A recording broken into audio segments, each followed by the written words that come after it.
Адал азамат мемлекет тірегі. Азаматтық қоғам мықты болса, мемлекет те мықты болады.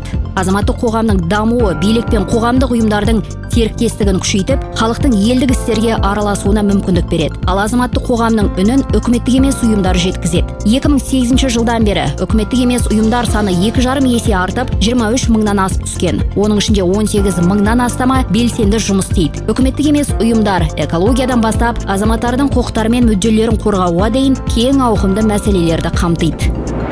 Қазір азаматтық қоғамды дамыту тұжырымдамасын өзектендіру жұмыстары жүргізіліп жатыр. Үкіметтік емес ұйымдармен өзара іс-қимыл жөніндегі өкілетті орган жанындағы үйлестіру кеңесінің отырыстары 90 сайын өткізіледі. Азаматтық секторда ұлттық диалогты ұйымдастыру аясында 19 өңірде үкіметтік емес ұйымдармен өзара іс-қимыл және ынтымақтастық жөніндегі кеңестер жұмыс істейді. Азаматтық қоғамды дамыту жөніндегі ұлттық орталық Адал азамат белсенді қоғам стратегиялық серіктестік жобасы іске асырылды. Жоба 20 өңірді қамтиды.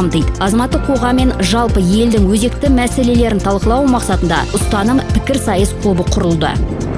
Үкіметтік емес ұйымдар мен мемлекеттік органдар арасындағы өзара әрекеттестікті жақсарту мақсатында барлық өңірде оқыту семинарлары өткізілді. Үкіметтік емес ұйымдар үшін WhatsApp арналар мен Telegram чат-боттары іске қосылды. Үкіметтік емес ұйымдардың дамуына қатысты заң жобаларын әзірлеуге қатысқан 138 сарапшыдан тұратын пул қалыптастырылды. Бұл сарапшылар әкімшілік әділет, кәсіпкерлік қызметте адам құқықтарын сақтау, бала құқықтарын қорғау және басқа салалардағы заң жобалау процесіне қатысты.